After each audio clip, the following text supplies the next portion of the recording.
આકાશવાણી સમાચાર નિકિતા શાહ વાંચે છે. સૌપ્રથમ મુખ્ય સમાચાર. મંકીપોક્સ વાયરસના સંક્રમણને જોતા કેન્દ્ર સરકારનો રાજ્યોને કેસોની ત્વરિત તપાસ માટે અસરકારક પગલાં લેવા નિર્દેશ. કોલકાતા દુષ્કર્મ અને હત્યા કેસ મામલે સર્વોચ્ચ અદાલત આવતીકાલે સુનાવણી કરશે. વિદેશમંત્રી ડોક્ટર એસ જયશંકર આજે નેપાળના વિદેશમંત્રી અર્જુન રાણા દેઉવા સાથે દ્વિપક્ષી બેઠક કરશે. હવામાન વિભાગે દેશના કેટલાક ભાગોમાં ભારે વરસાદને જોતા ઓરેન્જ એલર્ટ જાહેર કર્યું છે. અમરનાથ યાત્રાની શ્રદ્ધાપૂર્વક પૂર્ણાહુતિ. અંદાજે 5 લાખ શ્રદ્ધાળુઓએ આ વર્ષે કર્યા પવિત્ર ગુફાના દર્શન. અને દેશભરમાં આજે રક્ષાબંધન પર્વની ઉલ્લાસભેર ઉજવણી. સમાચાર વિગતવાર. મંકીપોક્સ વાયરસ સંક્રમણની ભીતિને જોતા પ્રધાનમંત્રીના મુખ્ય સચિવ ડોક્ટર પી.કે. મિશ્રાએ ગઈકાલે દિલ્હી ખાતે સમીક્ષા બેઠક યોજી હતી. આ બેઠકમાં મંકીપોક્સ વાયરસને લઈને તૈયારીઓ તેમજ આગોતરા પગલાઓ વિશે ચર્ચા કરવામાં આવી હતી. તેમણે જણાવ્યું કે પ્રધાનમંત્રી નરેન્દ્ર મોદી સ્થિતિનું નિરીક્ષણ કરી રહ્યા છે. બેઠક દરમિયાન શ્રી મિશ્રાએ રાજ્યોને દેખરેખ વધારવા અને કેસોની ત્વરિત તપાસ માટે અસરકારક પગલાં લેવા નિર્દેશ આપ્યા છે. વધુમાં તેમણે લેબોરેટરીનું નેટવર્ક વહેલી તકે નિદાન માટે સજ્જ હોવું જોઈએ તે વાત પર ભાર મૂક્યો હતો. હાલમાં દેશની 32 જેટલી લેબોરેટરી મંકીપોક્સ વાયરસના પરીક્ષણ માટે સજ્જ છે. ડોક્ટર મિશ્રાએ જણાવ્યું કે સંક્રમણને પ્રસરતું અટકાવવા માટે સારવારના નિયમોનો મોટે પાયે પ્રસાર થવો જોઈએ. વધુમાં તેમણે આરોગ્ય સેવા પ્રદાતાઓમાં રોગના ચિહ્નો અને લક્ષણો તેમજ નિરીક્ષણ વ્યવસ્થાને મજબૂત બનાવવાની વાત કરી હતી. બેઠક દરમિયાન કહેવામાં આવ્યું કે દેશમાં અત્યાર સુધીમાં મંકીપોક્સનો એક પણ કેસ નોંધાયો નથી. મંકીપોક્સ સંક્રમિત દર્દી સાથે લાંબો સમય સંપર્કમાં રહેવાથી 2 થી 4 અઠવાડિયામાં વાયરસનો ચેપ લાગવાનો ભય રહે છે. જોકે સારવારથી મંકીપોક્સની બીમારીથી ઉગરી શકાય છે. ઉલ્લેખનીય છે કે વિશ્વ આરોગ્ય સંસ્થાએ આફ્રિકાના દેશોમાં મંકીપોક્સ વાયરસના સંક્રમણને જોતા વૈશ્વિક આરોગ્ય કટોકટીની જાહેરાત કરી હતી. 2022ના અંત સુધીમાં વિશ્વના 116 દેશોમાં મંકીપોક્સના 19,000 જેટલા કેસ નોંધાઈ ચૂક્યા છે, જ્યારે 208 દર્દીઓના મોત થઈ ચૂક્યા છે. સર્વોચ્ચ અદાલતે કોલકાતાની આરજીકર મેડિકલ કોલેજમાં મહિલા તબીબ સાથે દુષ્કર્મ અને હત્યાના કેસની નોંધ લીધી છે.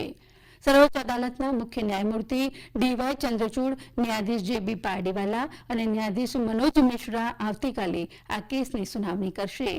આ મહિનાની શરૂઆતમાં કોલકાતાની આરજીકર હોસ્પિટલમાં મહિલા તબીબ સાથે દુષ્કર્મ આચરી તેમની હત્યા કરાઈ હતી. આ ઘટના બાદ કોલકાતા પોલીસે એક સ્વયંસેવકની ધરપકડ કરી છે. ઘટનાને પગલે દેશભરમાં વિરોધ પ્રદર્શનો યોજાઈ રહ્યા છે. વિવિધ તબીબી સંગઠનો આ મામલે હડતાળ પર ઉતર્યા છે. કોલકાતા વડી અદાલતે આ કેસ સીબીઆઈને સોંપ્યો છે. નેપાળના વિદેશમંત્રી ડોક્ટર અર્જુન રાણા દેઉવા 5 દિવસના ભારતના પ્રવાસે છે. આ યાત્રા દરમિયાન તેઓ વિદેશમંત્રી ડોક્ટર એસ જયશંકર સાથે દ્વિપક્ષીય મુદ્દાઓ અંગે વાટાઘાટો કરશે. વિદેશ મંત્રાલયે એક અખબારી યાદીમાં જણાવ્યું છે કે ડોક્ટર દેઉબાની આ ભારત યાત્રા બંને દેશો વચ્ચે પરંપરાગત નિયમિત ઉચ્ચ સ્તરીય વાટાઘાટોનો ભાગ છે. વધુમાં મંત્રાલયે જણાવ્યું કે ભારતની પાડોશી પ્રથમ નીતિમાં નેપાળ પ્રાથમિક ભાગીદાર છે. આ મુલાકાત બંને દેશો વચ્ચે દ્વિપક્ષીય સહકારની પ્રગતિની સમીક્ષાની તક ઊભી કરશે. આ ઉપરાંત તેનાથી બંને દેશો વચ્ચેના સંબંધો સુદૃઢ બનવામાં મદદ મળશે. હવામાન વિભાગે પશ્ચિમ બંગાળ, નાગાલેન્ડ, મણિપુર, મિઝોરમ અને ત્રિપુરામાં ભારે વરસાદને જોતા ઓરેન્જ એલર્ટ જાહેર કર્યું છે. આજે તમિલનાડુ, પુડુચેરી, કોડાઈ કેનાલ ઉપરાંત જમ્મુના કેટલાક ભાગો ઉપરાંત મરાઠાવાડા, તટીય આંધ્રપ્રદેશમાં ભારે વરસાદની શક્યતા છે. તો જમ્મુ કાશ્મીર, લદ્દાખ, ગિલગિટ, બાલ્ટિસ્તાન, મુઝફ્ફરાબાદ, હિમાચલ પ્રદેશ, ઉત્તરાખંડ, પૂર્વી ઉત્તર પ્રદેશ, કેરળ અને લક્ષદ્વીપમાં ગાજવીજ સાથે હળવોથી મધ્યમ વરસાદ વરસી શકે છે. મલેશિયાના પ્રધાનમંત્રી દાતો સેરી અનવર બિન ઇબ્રાહીમ આજથી 3 દિવસના ભારત પ્રવાસે છે.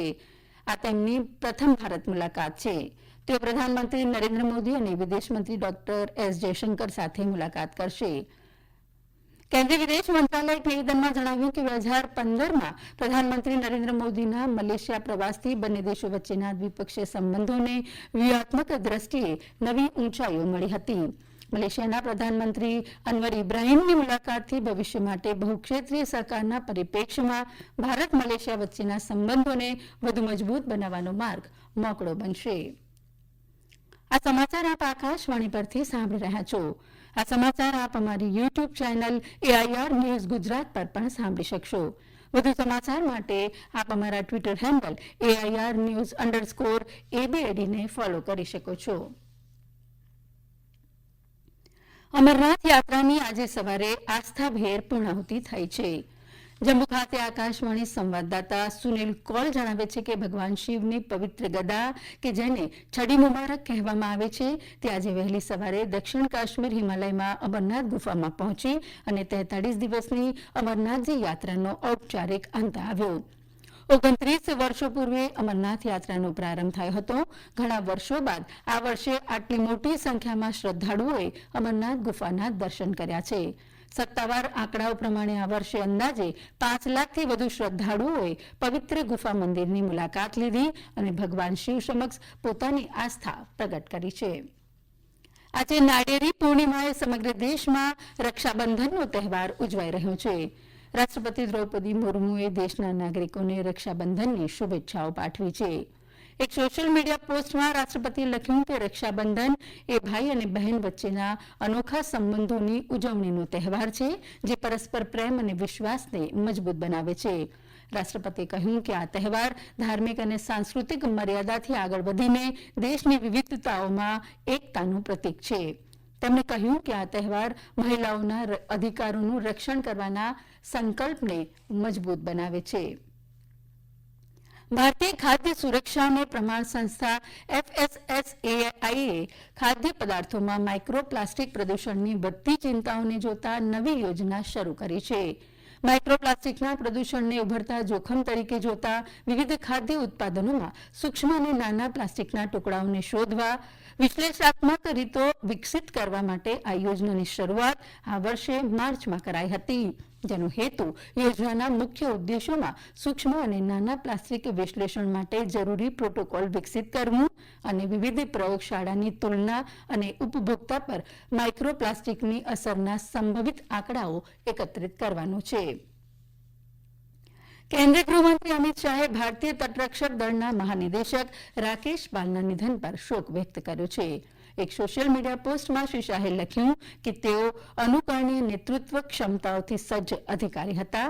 તેમણે દેશની દરિયાઈ સુરક્ષામાં તેમના અમૂલ્ય યોગદાન બદલ યાદ રાખવામાં આવશે. કેન્દ્રીય માહિતી અને પ્રસારણ મંત્રી અશ્વિની વૈષ્ણવે સરકારી સેવામાં કહ્યું કે લેટરલ એન્ટ્રી નક્કી કરવા મામલે કોંગ્રેસની ટીકાને અયોગ્ય ગણાવી છે. સંઘ લોક સેવા આયોગે કેન્દ્રના મંત્રાલયોમાં સંયુક્ત સચિવ, નિદેશ અને ઉપસચિવના 45 પદ પર ભરતી માટે હાલમાં જ જાહેરાત બહાર પાડી છે. વિપક્ષી દળ આ જાહેરાતની ટીકા કરી રહ્યા છે. શ્રી વૈષ્ણવે સોશિયલ મીડિયા પર એક પોસ્ટમાં કહ્યું કે લેટરલ એન્ટ્રીનો અભિગમ કોંગ્રેસ સરકારના કાર્યકાળમાં જ તૈયાર કરાયો હતો. તેમણે કહ્યું કે વર્ષ 2005માં કોંગ્રેસ નેતા વીરપ્પા મોઇલીના નેતૃત્વ હેઠળ વહીવટી સુધારણા પંચે નિષ્ણાતોની અછતને પૂર્ણ કરવા માટે આવી ભરતીની ભલામણ કરી હતી. એનડીએ સરકારે આ જ ભલામણને અમલમાં લાવવા પારદર્શક વ્યવસ્થા કરી છે. તેમજ આ ભરતી સંઘ લોક સેવા આયોગના માધ્યમથી નિષ્પક્ષ રીતે કરાશે.